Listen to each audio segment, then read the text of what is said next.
नमस्कार दोस्तों, आज हम आपको बॉलीवुड के बहुत ही मशहूर अदाकार दिलीप कुमार जी के बारे में बताएंगे। तो आओ शुरू करते हैं वीडियो को। दिलीप कुमार जी का जन्म पाकिस्तान के पेशावर में लाला गुलाम के यहाँ हुआ था। इनके 12 भाई बहन थे। इनके पिता फल बेचा करते थे, अपने मकान का कुछ हिस्सा किराए में देकर जीवनयापन करते थे। दिलीप कुमार जी ने अपनी स्कूल की पढ़ाई नासिक के पास के किसी स्कूल से की थी। 1930 में इनका पूरा परिवार बॉम्बे में आकर रहने लगा। 1940 में अपने पिता से मतभेद के चलते उन्होंने मुंबई वाले घर को छोड़ दिया और पुणे चले गए। यहाँ उनकी मुलाकात एक कैंटीन के मालिक ताज मोहम्मद शाह से हुई, जिनकी मदद से उन्होंने आर्मी क्लब में एक सैंडविच का स्टॉल लगा लिया।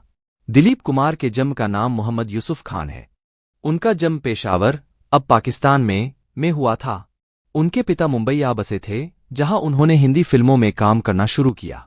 उन्होंने अपना नाम बदल कर दिलीप कुमार कर दिया ताकि उन्हें हिंदी फिल्मों में ज्यादा पहचान और सफलता मिले। दुखद सीन में अपनी मार्मिक एक्टिंग से सबके दिल को छू लेने की वजह से इन्हें ट्रेजेडी किंग कहा गया। जन्म से उनका नाम मोहम्मद यूसुफ खान था। हिंदी सिनेमा में आने के बाद इन्होंने अपना नाम दिलीप कुमार रख लिया। दिलीप कुमार जी एक प्रतिष्ठित अभिनेता है, जिन्होंने हिंदी सिनेमा जगत में 5 दशक की लंबी पारी खेली है। भारतीय सिनेमा के गोल्डन एरा के समय के ये एक अग्रिम अभिनेता रहे हैं। दिलीप कुमार जी को एक्टिंग करने का मौका भी किस्मत से मिला था। उस समय वे एक कैंटीन चलाया करते थे। वहां एक्ट्रेस देविका रानी गई, जिन्होंने उन्हें देखकर फिल्म में काम करने का मौका दे डाला। अपनी पहली फिल्म न चलने के बावजूद इन्होंने जल्द ही खुद को उस दशक के अंत तक भावनात्मक अभिनेता के रूप में स्थापित कर लिया था। बहुमुखी प्रतिभा के धनी दिलीप जी एक ही तीव्रता व प्रभाव के साथ अलग अलग के तरह के किरदार बड़ी आसानी से निभा लेते थे। जोगन, दीदार व देवदास जैसी फिल्मों के बाद ही इन्हें ट्रेजेडी किंग का नाम दिया गया था। दिलीप कुमार जी पहले भारतीय अभिनेता है जिन्हें film fair best actor award से सम्मानित किया गया था। 1942 में वे अपने पिता और परिवार को आर्थिक रूप से मजबूत करने के लिए कुछ करना चाहते थे। तभी उनकी मुलाकात चर्चगेट पर डॉ मसानी से हुई, जिन्होंने कुमार को बॉम्बे टॉकीज मलाड में उनके साथ आने को कहा। बॉम्बे टॉकीज में उनकी मुलाकात अभिनेत्री देविका रानी से हुई, जो बॉम्बे टॉकीज की मालक थी। उन्होंने कुमार को 1250 रुपये सालाना देने का सौदा करते हुए साइन कर लिया था। वहीं उनकी मुलाकात कलाकार अशोक कुमार से हुई, जो कुमार के अभिनय से काफी प्रभावित हुए थे। वहीं कुछ समय बाद उनकी मुलाकात शशधर मुखर्जी से हुई और वे दोनों कुछ ही सालों में एक दूसरे के बहुत करीब आ गए थे। उर्दू भाषा में प्रभुत्व होने के कारण कुमार कहानी लेखन में उनकी सहायता भी करते थे। तभी देविका रानी ने उन्हें अपना नाम यूसुफ से बदलकर दिलीप कुमार रखने को भी कहा था और बाद में रानी ने उन्हें फिल्म ज्वार भाटा 1944 में मुख्य अभिनेता के रूप में लॉन्च भी किया। इस फिल्म ने ही दिलीप कुमार के जीवन को नई दिशा प्रदान की। दिलीप कुमार पहले अभिनेत्री कामिनी कौशल से प्यार करते थे, लेकिन उनकी शादी नहीं हो पाई। परिणामस्वरूप दिलीप कुमार को बाद में अभिनेत्री मधुबाला से प्यार हुआ, लेकिन दोनों के परिवारों ने उनका विरोध किया। बाद में फिल्मी जानकारों ने वैजंतीमाला को दिलीप कुमार का तीसरा प्यार बताया।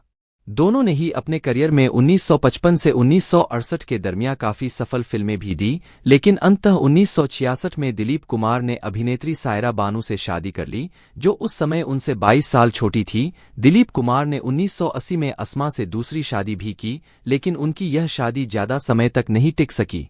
उनकी पहली हिट फिल्म जुगनू थी। 1947 में रिलीज हुई इस फिल्म ने बॉलीवुड में दिलीप कुमार को हिट फिल्मों के स्टार की श्रेणी में लाकर खड़ा कर दिया। 1949 में फिल्म अंदाज में दिलीप कुमार ने पहली बार राज कपूर के साथ काम किया। यह फिल्म एक हिट साबित हुई। दीदार 1951 और देवदास 1955 जैसी फिल्मों में गंभीर भूमिकाओं के लिए मशहूर होने के कारण उन्हें ट्रेजेडी किंग कहा जाने लगा।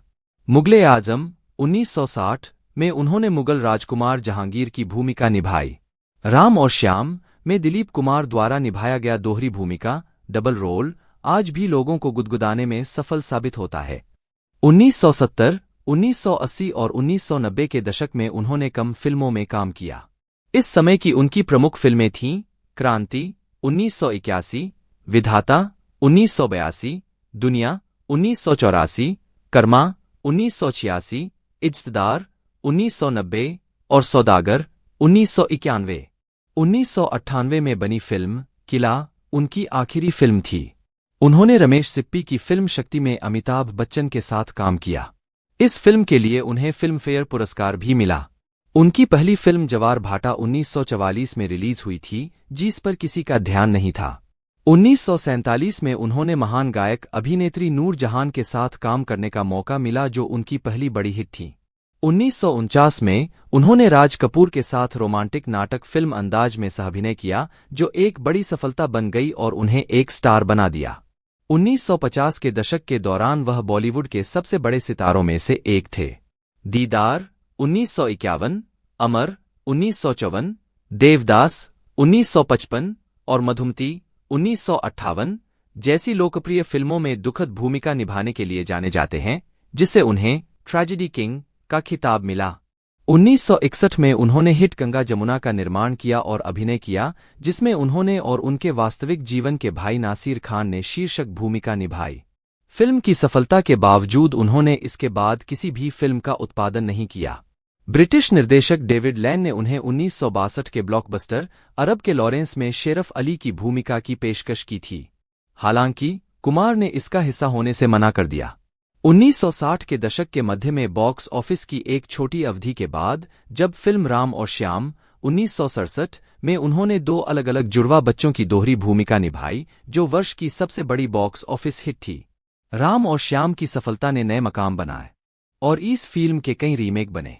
शहीद, अंदाज, आन, देवदास, नया दौर, मधुमती, यहूदी पैगाम, मुगले आजम, गंगा जमुना, लीडर तथा राम और श्याम जैसी फिल्मों के सलोने नायक दिलीप कुमार स्वतंत्र भारत के पहले 2 दशकों में लाखों युवा दर्शकों के दिलों की धड़कन बन गए थे। सभ्य, सुसंस्कृत, कुलीन इस अभिनेता ने रंगीन और रंगहीन सिनेमा के पर्दे पर अपने आप को कई रूपों में प्रस्तुत किया। असफल प्रेमी के रूप में उन्होंने विशेष ख्याति पाई, लेकिन यह भी सिद्ध किया कि हास्य भूमिकाओं में वह किसी से कम नहीं रहे। 1966 में प्रसिद्ध अभिनेत्री सायरा बानो से शादी की। जिस समय दिलीप कुमार और सायरा बानो की शादी हुई उस समय सायरा बानो 22 साल और वह 44 साल के थे। जब लोगों ने अखबारों में यह पढ़ा कि दिलीप सायरा से शादी कर रहे हैं तो वे चौंक गए। वैसे उनका चौंकना स्वाभाविक ही था, क्योंकि शादी से पहले दिलीप कुमार ने सायरा बानो के साथ एक भी फिल्म नहीं की। दोनों में ना दोस्ती थी और ना ही मिलना जुलना था। इस शादी ने सायरा को अपने वक्त के सबसे बड़े अदाकार की बीवी बनने का मौका दिया।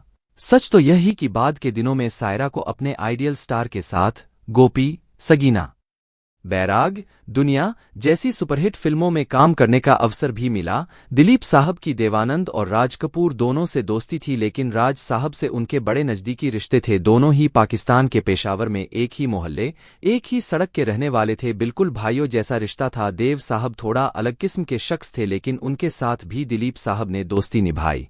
1983 फिल्मफेयर सर्वश्रेष्ठ अभिनेता पुरस्कार, 1968 फिल्मफेयर सर्वश्रेष्ठ अभिनेता पुरस्कार, 1965 फिल्मफेयर सर्वश्रेष्ठ अभिनेता पुरस्कार, 1961 फिल्मफेयर सर्वश्रेष्ठ अभिनेता पुरस्कार, 1958 फिल्मफेयर सर्वश्रेष्ठ अभिनेता पुरस्कार, 1957 फिल्मफेयर सर्वश्रेष्ठ अभिनेता पुरस्कार, 1956 फिल्मफेयर सर्वश्रेष्ठ अभिनेता पुरस्कार, 1954 फिल्मफेयर सर्वश्रेष्ठ अभिनेता पुरस्कार।